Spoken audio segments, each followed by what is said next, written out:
O ayan mga kababayan, hindi pa rin tumitigil ang turuan. Kung si Marcos, tinuturo sina Zaldico. Si Zaldico mga kababayan, tinuturo sina Tambaloslos at si Marcos. At si Tambaloslos, tinuro sina Cheese, Zaldico at si BBM. Ngayon naman mga kababayan, si Tiangco. Muling tinuro kay Martin Romualdez mga kababayan, ang sentro ng kurakutan.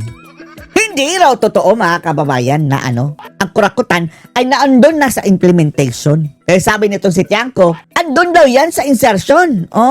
Sa Congress pa lang mga kababayan. At wag daw masabi-sabi mga kababayan ni Martin Romualdez na fall guy daw siya. Dahil ang mga fall guy dito ay yung mga maliliit mga kababayan na nakasuhan. Malaking isda daw yan si Tambaloslos mga kababayan Panoorin niyo po ha. Bumuelta naman si Navotas Representative Toby Tiangco kay Sumali si Tiangco. Martin Romualdez. Ito si Tiangco ha. Disclosure mga kababayan. Parang BBM defender ito.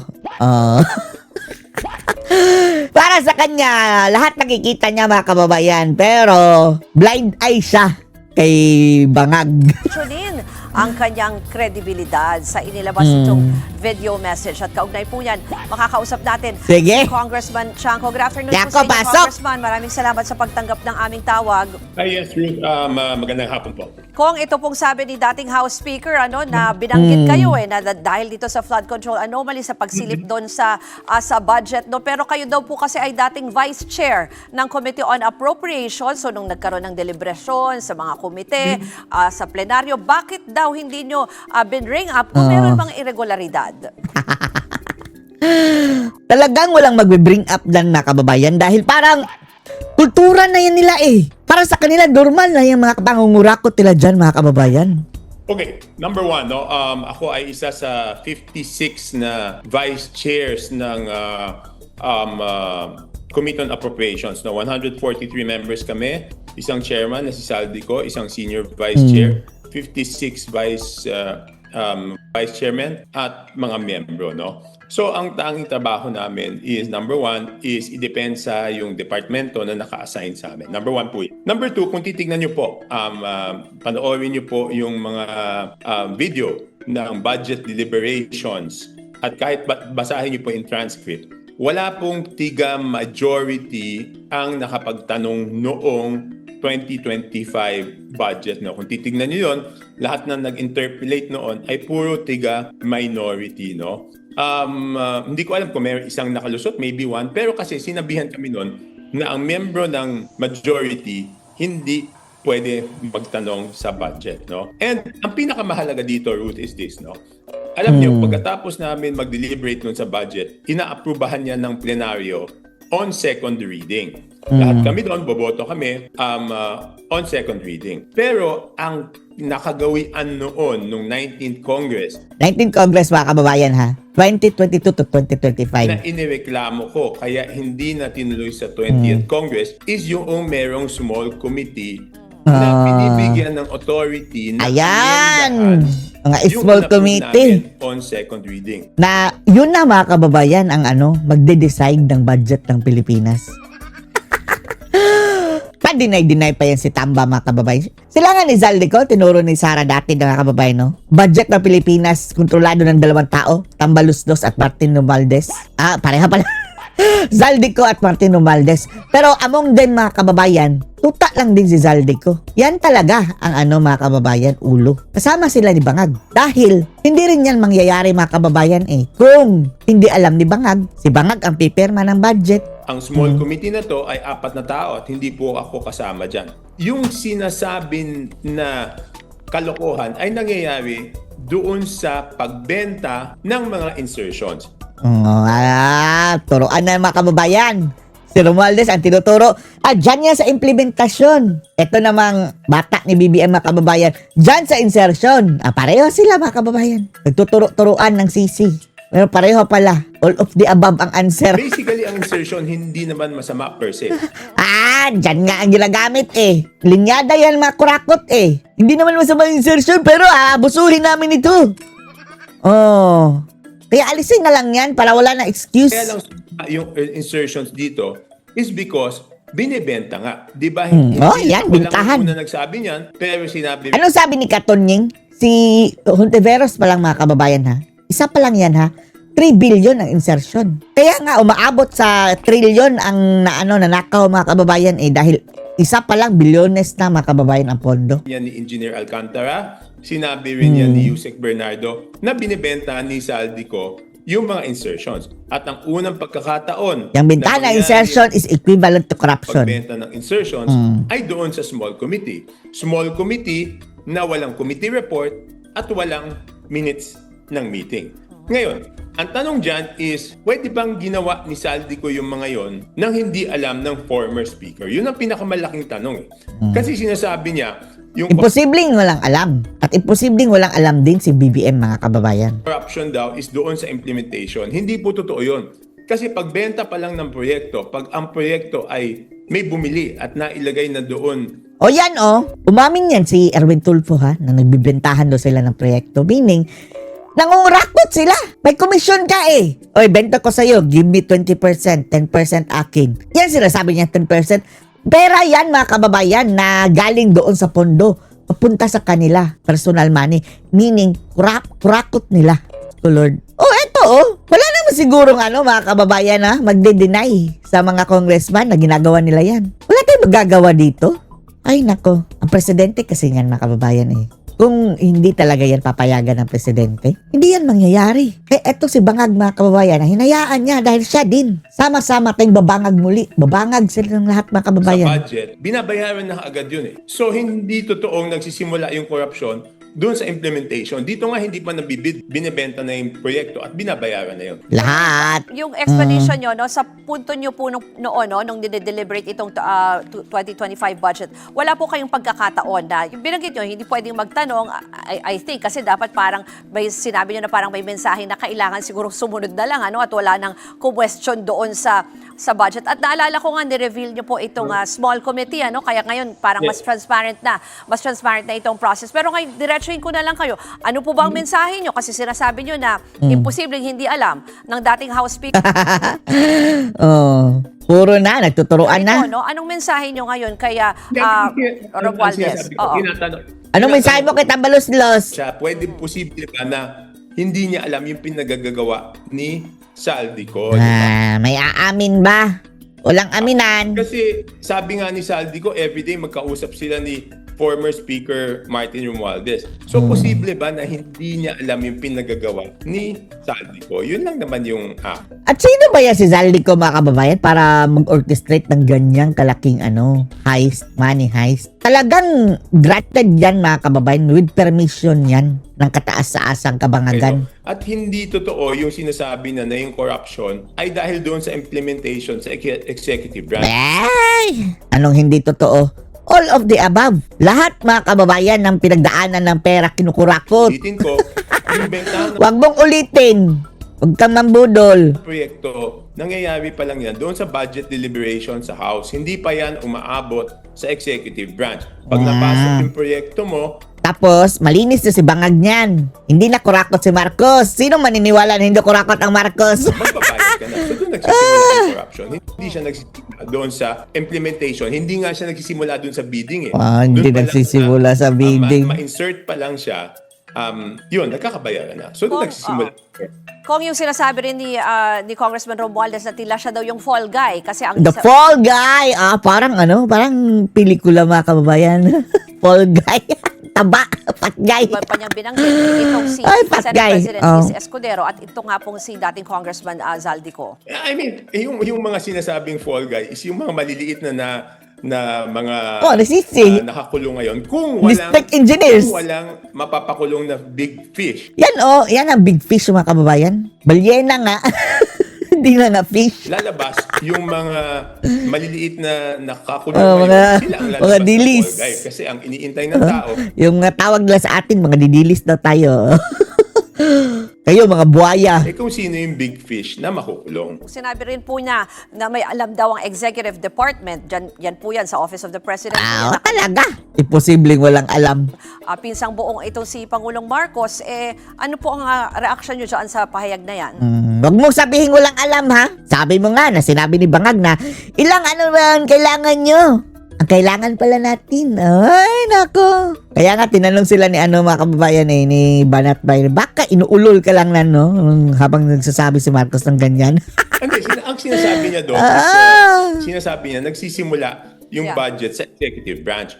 Totoo naman, nagsisimula yung budget sa executive branch. Kaya lang, pag nagbenta ng proyekto si Congressman Saldico, ano gagawin niya? Tatanggalin niya, babawasan yung mga proposed projects ng executive branch at papalitan ng mga proyektong binenta nila. Ganun na nangyayari, di ba? So, technically, nabago na yung proposed budget ng executive branch. Ginagawa rin yan, tapos ginagawa rin yung kinabangag. Lahat ba kababayan, eto na nga sinasabi, kanya-kanya na mga kababayan ang nakawan. Pervasive, corruption, malawakan. So, hindi ko pwede puro doon sa executive branch. Kasi though executive branch ang nag-propose ng budget, pinapalitan nga di ba? Yun na nga, di ba yun ang issue ngayon, di ba? Dinadala nila sa unprogrammed appropriations. Yung items na originally nahandoon sa NEP o sa National Expenditure Program, dinadala sa unappropriated, doon nila lalagay sa UA, tapos nagbebenta sila, di ba? Nagbebenta sila ng Kasi proyekto. ang interpretation niyo po dyan ay totoo naman, di ba? Ang Pangulo yung nagsusumite. Halimbawa, minsan pag SONA, di ba, ibinibigay po yung proposed budget. Yes. So yun yung pagkakaintindi niyo dyan, ano? Pero tingin niyo ba hindi yung mga irregularidad Irregularidad. or anong mga anomalya ay hindi nyo basta sabi na aabot yan or magsisimula pa yan or may role ang executive department? Ay, posibleng walang role ang executive dyan. Kapag a-agree ka dyan, Tiangco, wala ka na talaga. Mambubudol ka rin. Kasi sinasabi yung budget insertions. Or naging iba na yung itsura ng budget, ano? Oo. Okay. Sige. Liwanagin natin ng mabuti, no? So, number one, Liwanagin. padala yung executive branch ng National Expenditure Program. Yun yung President's budget. Ang nangyayari, para makapagbenta ng proyekto, tatanggal sila ng items doon sa National Expenditure Program. Sabi nga, nandyan pa lang daw. Yung NEP, mga kababayan, di ba ang NEDA ang nagsasuggest niyan? Dyan pa lang, nag-i-insert na daw si Bangag ng 100 million daw yun. At yun na ilalagay nila sa unappropriated appropriations o sa unprogrammed appropriations o sa UA. Tapos papasok na yung binenta nila, di ba? So, hindi na siya totally President's budget. Yung binenta naman nila, yung corruption noon, nagsisimula doon pa lang sa pagbenta. Hindi doon sa sinasabi niya, kasi executive branch nag-bid niyan. Executive branch nag-implement niyan. Even before ma-bid out nga ng DPWH, even before ma-implement ng Wag mo na pagtakpan. Wag mo na pagtakpan, si Marcos. Hindi na yan gagana. Hindi, wala na maniniwala. Yun na nga, nabenta Turuan. ng proyekto. At Turuan na ito, yun mga kababayan. nabenta, in this case, si Congressman Saldico. Kaya nga, baka umabot doon sa substandard kasi sa laki ng binayad doon sa pagbili ng proyekto, hindi na nagkasya yung puhunan, no? Ginost na. Sobrahan nilang nakaw, mga kababayan. Ghost project na lang natin ito. Etong, natitirang pera, ibayad na lang natin dito sa mga checker. Posible yung corruption ay nag-extend doon sa pag-implement ng project under the DPWH. Pero ang tanong, saan ba nagsimula? Di ba nagsimula yan doon sa bentahan ng proyekto? Yung sinasabi po ni dating speaker na marami po siyang nalalaman, no? Tungkol dito sa administrasyon na to or even sa dating administrasyon. Tingin niyo po ba, parang pagbabanta ba yan na pwede pa siyang maraming idawit or marami pa siyang isiwalat? Nagbabanta na. Maraming isiniwala tapos baka buladas lang din. I think pagbabanta o nagbabar Di ba? Yung speculation, mga kababayan, na buladas lang ito. Na part ito sa kanilang script. siya kasi nakakapagtaka na ba?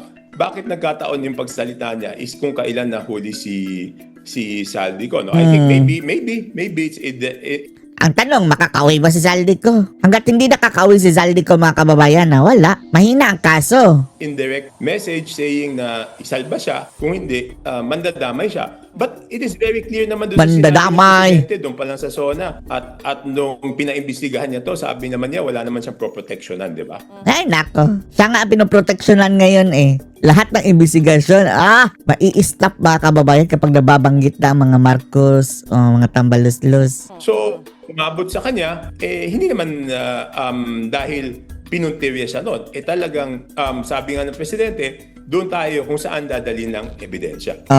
Tapos ang ebidensya papunta kina Bangag at saka Romualdez, lahat. Bakit hindi niyo punta ang ebidensya? Pero yung kanina binanggit Pinsan nyo. sila, Go ahead. kahit pinsan sila, walang magagawa kung umabot talaga sa kanya ebidensya. Pero binanggit nyo na rin kanina yung timing doon sa pagsasalita. Ito Timing, nga po ng Travel Authority, no? Para makalabas ng bansa. Ano pong masasabi nyo dyan? Yes, yun na nga Kung titignan natin, was it purely coincidental na yung paghingi ng travel authorities pagkatapos mahuli si Saldico? And he had a statement there which shows na talagang ito ay reaction doon sa sinabi ni Saldico. Basahin ko lang. No? Meron siyang sinabi doon na saan ba yun? There are emerging indications that certain sectors are attempting to weaponize individuals, including Zaldico, to construct a narrative that serves their own interest. So parang siya na nagsasabi na may duda siya na si Zaldico ay kinakausap para gumawa ng storya. So na mga kababayan, escape na. Sakit-sakita na. Sakit daw sa sugar. Kasi ang kadugtong ito, sabi niya, so when the legal process is being used against me, against him, as a political demolition. Galing mismo sa kanyang bunganga, ha? So meaning, si Saldico ang nag-trigger ng kanyang sakit, mga kababayan, napunta siya sa Singapore tapos hindi na siya babalik. Myself. Sabi niya. So, ibig sabihin yon, ang tingin niya, si Saldico ay gagamitin. Mamaya na tayo maniniwala dito, mga kababayan. Hanggat kung sabi ni Romualdez, lalaban daw siya. Kung hindi, maglalabas ng mga fatal na mga expose ito si Romualdez, mga kababayan. Walang papupuntahan ito. Baka totoo yung spekulasyon, mga kababayan, na na script lang. Para gumawa ng storya na siya ang ididiin. Diba? Yun ang sinasabi niya dun So, siguro, ang kadugtong nun, nag-request siya ng travel authority, diba? Pero tingin nyo po ba, baka kung lalabas ng bansa, hindi na bumalik, pauwi kaya sa ganyang senaryo? No, I'm talagang pagod ako doon sa ginawa ni Ombudsman Boying Remulla. Kasi, Boying! ang hirap naman ang sitwasyon. Paano sabihin natin, I don't think they can take the risk, diba? Kasi, pag, kunyari, pinayagan nila umalis, tapos hindi bumalik, sinong sisisihin? Di ba sila rin ang sisisihin yan sa huli? Sabihin, kunyari lang yan, talagang pinataka. Yan si Bangag, mga kababayan, kapag na. Kung hindi yan magma-martial law. Kung ako pa ni Sara, bigyan agad yan ng whole departure order, mga kababayan, bago bumaba sa pwesto. Dahil tatakas talagang Bangag na yan. So I think wala silang choice doon para magtiwala yung tao. Kailangan niyang gawin yun. Okay, maraming pong salamat sa pagtanggap sa aming Maraming salami. tawag sila. Apo. Wag mo na pagtanggol si Marcos, nakakaumay ka, Sir, tangko. lundag lang ako sa isang topic, pero may kaugnayan pa rin dito sa mga ganap sa Pilipinas. Sir, bilang abogado, dating presidential spokesman, sinabi kasi ng COA, inutusan po nila ang VP Sara na ibalik po yung 375 million. Dahil mga kababayan, grabe, mayroon palang nilagay na mga bago, mga kababayan, head ng mga bangag dyan sa COA, pati sa AMLA. Nabigyan na ng unmodified opinion si Sara, tapos biglang binawi. So this is it, pansit. Puro ito kagagawa ni bangag, mga kababayan na naman. Funds due to alleged. Binawit po na salita yung alleged irregularities and violation of spending rules. Alleged na, puro alleged. Guilty ba si VP Sara pag ganito Bakit sabihin mong guilty? utos ng Commission on Audit? Hindi. Well, ang pagkakaintindi ko, pati si Inday Sara, hindi pa niya nakakuha yung desisyon ng COA. Bakit hindi pa? Paano nagkaroon ng ganyang disallowance? Wala naman lumabas. Dapat yung mga kababayan, si Sara ang dapat unang binigyan niyan dahil siya ang magdidepensa. Sa COA review, di ba? Ang sabi ng COA, everything in order sa paggastos ng pondo ng Office of the Vice President. Tapos sa palitan ang mga kababayan, head ng COA, biglang binawi. Nag-iba ang kanilang report. Napakabangag talaga. Bangag of all bangag. May panibago na namang disallowance bukod pa dun sa naunang disallowance. Ang tingin ko nangyari, this is by special order of Congress na maglabas ng notice of disallowance at hindi binigyan ng karapatan na marinig ang panig ni VP Sara. Kasi bilang isang nagtrabaho rin sa gobyerno, ang proseso dyan, kapag merong sasabihin nilang maling paggastos ng pera, ilalabas yan doon sa tinatawag na exit conference. Mm, naman exit mabigyan conference. ng pagkakataon yung ahensya sumagot. Pero walang pinagdaan ng ganyang proseso dahil itong sinasabi nilang mahigit na 300 million, mukhang walang kinalaman doon sa 72 million na nauna nang na-disallowed. At ang nakapagtataka dito sa 300 million ng pangalawang notice of disallowance, bakit ang may alam lang ang Committee on Injustice at yung ahensya mismo walang kaalam-alam?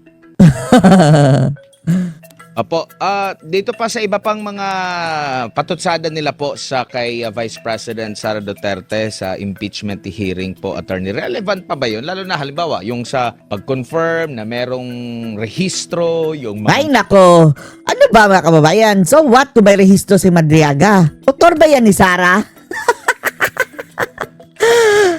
Ang tinuturo, ang pinopoint ni Madriaga yun daw sinasakyan ni Sara ang ano. Yun daw ang motor mga kababayan. Parang Yamaha o Kawasaki lang yung kay Sara ha. Ano mga kababayan? 700,000 o ganyan. Tapos yung sinasabi ni Madriaga ang kanya is worth millions. Oh, mas mahal pa ang ano mga kababayan, motor ni Madriaga kaysa kay Inday. motor na sinabi doon sa testimonya ni Madriaga, which is nakapangalan din naman sa Madigunggong. kanya. Kaya nagtataka, magbabasa ka sa comment section. So ano ngayon? Ano Oh, ang so ibig what? sabihin Oh, niya? wala Meron talaga. pang isa nagbusisi doon sa mga Tapos, kung sasabihin niya, ginamit niya ni Sara. Saan? Wala naman nakalaga Maglabas ka ng ebidensya na ginamit niya ni Sara. Never yung ginamit ni BP Inday, mga kababayan. Sinungaling yan si Madriaga, pati si Trillanes. Nakakainis manood kanina mga kababayan. Lahat na dinamay ni Trillanes, si Kitty, pati si Hanilet, si Baste, si Pulong. And then, ang mga bangag niyan mga kababayan, magti-trigger na naman ng investigasyon dahil sinabi ni Trillanes ganyan na naman yan. Iti-trigger na naman nila investigation kunwari yung mga gunggungers. sasakyan sa mga motor na hindi naman ganun yung model po noon. In short po, attorney, kasi Magkaiba. meron akong nabasa na isang opinion na parang nakakapanindig balahibo daw yung ginawa mismo ng taong bayan na bago pa man magdepensa ang kampo ni Vice President Sara Duterte, taong bayan na, mga netizen na ang nagdedepensa po sa kanya. Attorney, ano kayong mensaheng pinapadala po nito? Ibig sabihin lang, matindi talaga ang pagtitiwala ng taong bayan kay BP Sara. Mataas ang test rating ni BP Inday Nagtitiwala sila, Most trusted mga kababayan kung hindi lang dinadaya sa survey. Ang survey na yan mga kababayan, Okta Research, mga animal. Budol. hindi mandarambong si BP Sara at sila na ang naglalabas ng obvious. Kasi yung mga lumalabas naman na galing sa taong bayan, for instance, yung cheque di umano na milyon-milyon, bakit yung date petsa na hindi na presidente si Tatay Digong, si Bangag na presidente. Bangag na. Madriaga, tao talaga 2023. Bangag, kaya nga nagbayad ng ganyang kalaking milyon-milyon sa kanya, no? At itong mga sasakyan. Yung mga sasakyan na yan, Kidnapping yan kidnap ransom. na itong ganitong karaming sasakyan ay pag-aari ni Madriaga. Yan ang dapat nilang hinga ng tax sa return. Tapos yung pera mga kababayan na ransom, yun yung sinasabi niya binigay daw sa kanya ni Duterte. Nakakahiya ka, kidnapper kang, animal Para ka. malaman kung talagang siya ay kumita ng malaki na he can afford itong mga magagarang mga coaching ito. Pero syempre, kung titignan mo mga tax returns yan, kaya naman talaga dapat tignan na tax returns, walang lalabas yan na malaking tax na binayad. Kasi nga, pinaghinalang kidnapper Yung binayad nga ng kliyente ko sa kanya, hindi siya dineclare yan as income. No? At hanggang ngayon, hindi na-recover. Pero technically, dapat ma-refer yan. Ma-declare yan sa kanyang income. Income banayad sa ransom. Dahil yan ay pera na kinita niya pagkakas ito ay illegal. Ang sabi ng mga kababayan ni Palad is daw? Opo, doon na Ano daw wala daw trabaho. Diyos ko Lord. Akala ba natin aid? Akala ba natin PSG? Mga officer, mga kababayan, di ba? Ang dami niyang sat-sat, mga kababayan, tungkol sa trabaho daw ni Madriaga. Taga-train pa daw, mga kababayan. Tapos inamin mismo ni Palad na wala yung trabaho Kaya nga, paano siya bibili daw ng mga motor na mamahalin kung hindi daw binigyan ni Duterte? Walang hiya. question sa kanya doon sa komite ng House Committee on Justice, sa kredibilidad niya, pina-strike out po. Tingin niyo po okay po yun? Parang, or naging one-sided ang naging diskusyon doon sa Pinaprotektahan si Madriagis. Politics. committee na yun. Well, kaya nga ang tawag sa kanila, Committee of Injustice. Kasi Injustice. gusto lang talaga nila maglabas ng impormasyon impormasyon na makakasira kay Inday Sara. Grabe, no? Never mind kung hindi naman kapani-paniwala. At kaya nga kahit isang tanong kay Madriaga, hindi pinayagan dahil ayaw nilang makita, mapruebahan na nagsisinungaling si Madriaga na napakadali naman gawin. Kasi yung cheque lang yun alone, ha? Milyon-milyon yun. Pero ang tanong, bakit yan ang sinasabi niya galing kay Digong? Samantalang panahon niyang 2023, si Marcos Jr. na ang presidente. Yung saying Kaya nga, wala, no? Walang maisagot ang gunggong na abogago, mga kababayan, si palad niyan. Yung false in part is false in whole. Kahit na wala, mga kababayan. Kahit wala yung sayings na yan. Dahil all talaga. Mali. Ayan po talaga ay applicable kay Madriaga. Sinungaling siya. Sinungaling siya sa lahat. Po, Attorney, yaman at nandyan po kayo sa Europe. Ano po ang asahan natin, sir, sa paparating na desisyon ng ICC? Kaugnay po Wala na. Natin sa jurisdiction challenge. Kailan pa to? sa kaso ni Tatay Digong. Kahapon pa pala itong interview ito, mga kababayan. Lahat ng grounds, 4 mga kababayan sa appeal, binasura na ng mga syungaers ng mga taga-ICC. Talagang wala ng pag-asa, mga kababayan. Yun na lang confirmation of charge, mga kababayan, na within 60 days daw. Pero wala 90% mga kababayan na hindi kakatigan si Tatay Digong nun. Ito pang mga ugali nito, mga ungas na to, mga kababayan. Paano niyo po bang may paliwanag, sir? Anong kahinatnan, anong pros and cons na magiging pasya ng International Criminal Court? Sa tingin ko, 50-50. Kaya Hindi 50-50. Wala na Unanimous mga yung isang grounds, mga kababayan. Lahat sila nagsabi na hindi pwedeng yung sa jurisdiction, mga kababayan, na ibaliktad daw yung decision sa jurisdiction. importante talagang subaybayan natin yan. Kasi nagkaroon na ng unang pagkakataon na Walang 50-50 sa jurisdiction, split decision. 3-2. 3 ang majority, 2 ang dissent. Ngayon, almost all. 4 na grounds kasi yun. First, unanimous sila. Tapos yung the rest pa, mga kababayan, overwhelmingly, nagkampihan na sila. Kaya kawawa talaga sa Tatay Ang Digong. dissent, nagsasabi na no jurisdiction, pero yung dalawang nag-dissent, sila yung mas bihasa sa international law. No? Importante kasi na bihasa sa international law magdedesisyon dahil ang jurisdiction ng hukuman ay nakabase sa Kasalanan talaga ito ni Bangag lahat, no? Hindi mapupunta si Tatay Digong dyan, mga kababayan, kung wala si Bangag. consent o pagpayag ng Kidnap ni Estado. Bangag. At ang applicable norm dito ay tinatawag na pacta sunt servanda, treaty obligations must be complied with in good faith. No? Kaya naman yung dalawang bihasa sa international law nagsabi na wala nang jurisdiction kasi nga, bagamat dahil ang pagsapi sa ICC ay voluntaryo, ang pag-alis ay voluntaryo rin.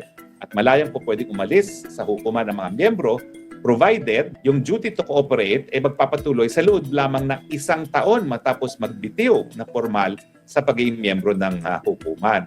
Yung pagsisimula ng preliminary investigation nasa 2nd taon na, no? Kaya naman yung dalawang bihasa sa international law, sinasabi wala na talagang jurisdiction ng hukuman para magpatuloy sa preliminary investigation. Pero ang mga maestrado sa ICC kasi dalawang batayan, yung kanilang competence sa international criminal law at yung Parang mga incompetent Ang papangit pa, mga kababayan. Tapos parang, hindi nga marunong mag-English. Chamber of this appeals chamber. Chamber mo mukha mo. Sa tingin ko, mas importante ang competence Ang mga itsura, parang mga itsurang mga Luistro, mga kababayan, na, Diyos ko Lord, pareho lang ng hulmahan nila dilima. international law pagdating sa jurisdiction dahil ang jurisdiction nga is a legal concept based on a state's consent to be bound. Opo, attorney, balikan ko lang po yung napahayagan nyo na kanina po, yung patungkol po doon sa lupa natin.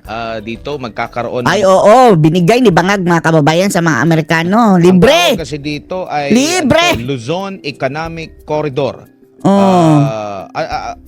Ano nga po, attorney, kung bakit hindi po ito dapat na mangyari at ano bang sinasabi ng batas para ito ay maisakatuparan, itong ugnayan na ito ng Estados Unidos at ng Pilipinas? Well, una-una, bakit Kung mga kababayan, kung ganyan, dapat patas. Kung bibigyan na ang lupa ng Amerika, bigyan din lupa ang Pilipinas doon sa Amerika. ang magpapatakbo niya? Kasi rent-free na gagamitin ng Amerikano.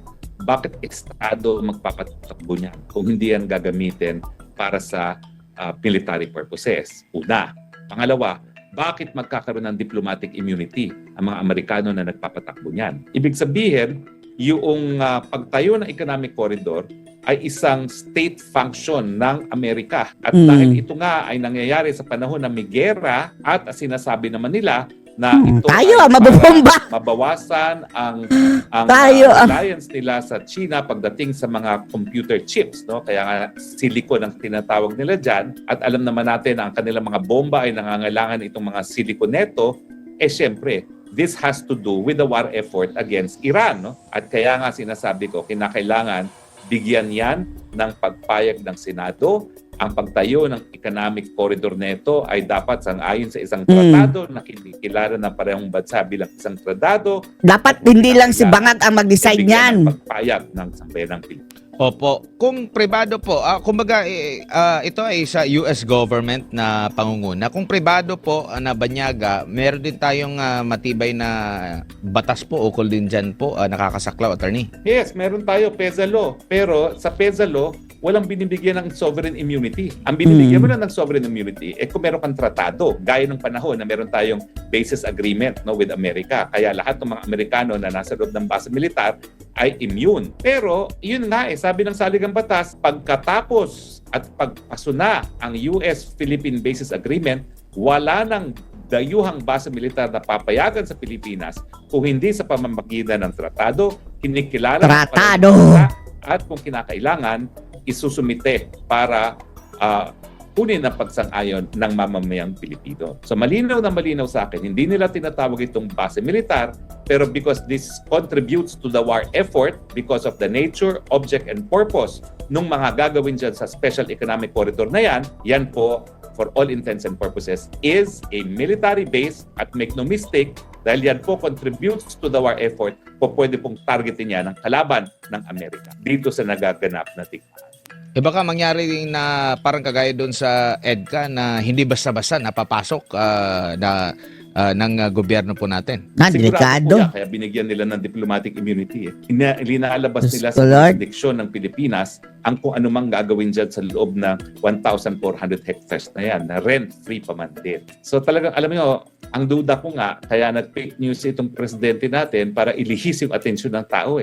Tingin ko ang pinakadelikadong nangyayari ngayon ay itong pinalawak pa ang EDCA, at ngayon talagang inanunsyo naman nila na yung mga armas gagawin na nila dito sa Pilipinas. So ito na yung katuparan ng inanunsyo na nila na ang mga armas na kinakailangan ng Amerika para sa gera laban sa Iran dito na gagawin sa Pilipinas. Tsaka alam mo ba, Attorney Harry, may balak ang US government, actually naghahanap na sila ngayon ng contractor para po magtayo ng Naval Fuel Depot sa Davao Gulf para daw mabilis yung access nila sa Sulu at Celebes Sea. Nako, eto pa itong balita ngayong araw, Attorney. Talagang, vassal ng mga kano. Sir. Well, alam mo, nung nagpunta naman si Trump dito at nakipag-usap kay Tatay Digong, sabi naman talaga niya, the very best real estate decision America made was to purchase the Philippines dahil nga sa strategic position natin. At siyempre, kaya hindi tayo papayagan na maging tunay na malaya ng Amerika, at ginagawa nila ngayon yan sa pamamagitan ng kanilang sinusuportahang mga rehimen, gaya ng rehimeng Marcos, na bukod ito ay napatunayan ng palpak dahil siya ay isang addictus benedictus, napakakurang pa. So yan po ang kapalit ng pagsuporta ng mga Amerikano sa rehimeng Marcos. Gagamitin nilang unsinkable warship ang buong teritoryo ng Pilipinas. Sir, huli na lang, may nagpapatanong na viewer. Do you think daw po isang disservice sa masang Pilipino itong ganito mga desisyon ng pamahalaan na magpagamit po sa isang bansa na siyang naging sanhi ng kaguluhan sa gitnang silangan at sanhi po ng mga problema natin, lalo na yung mataas na presyo po ng langis? Yan po talaga ay paglabag sa ating saligang batas. We renounce war as an instrument of our foreign policy, at kahit anong gagawin natin that will contribute to the war effort violates that prohibition. Pangalawa pa lang yung nagsasabi na mga base militar dapat sang-ayon sa tratado, at kung kinakailangan, aprobado ng tao. Ano masasabi dito mga kababayan? Post comments below.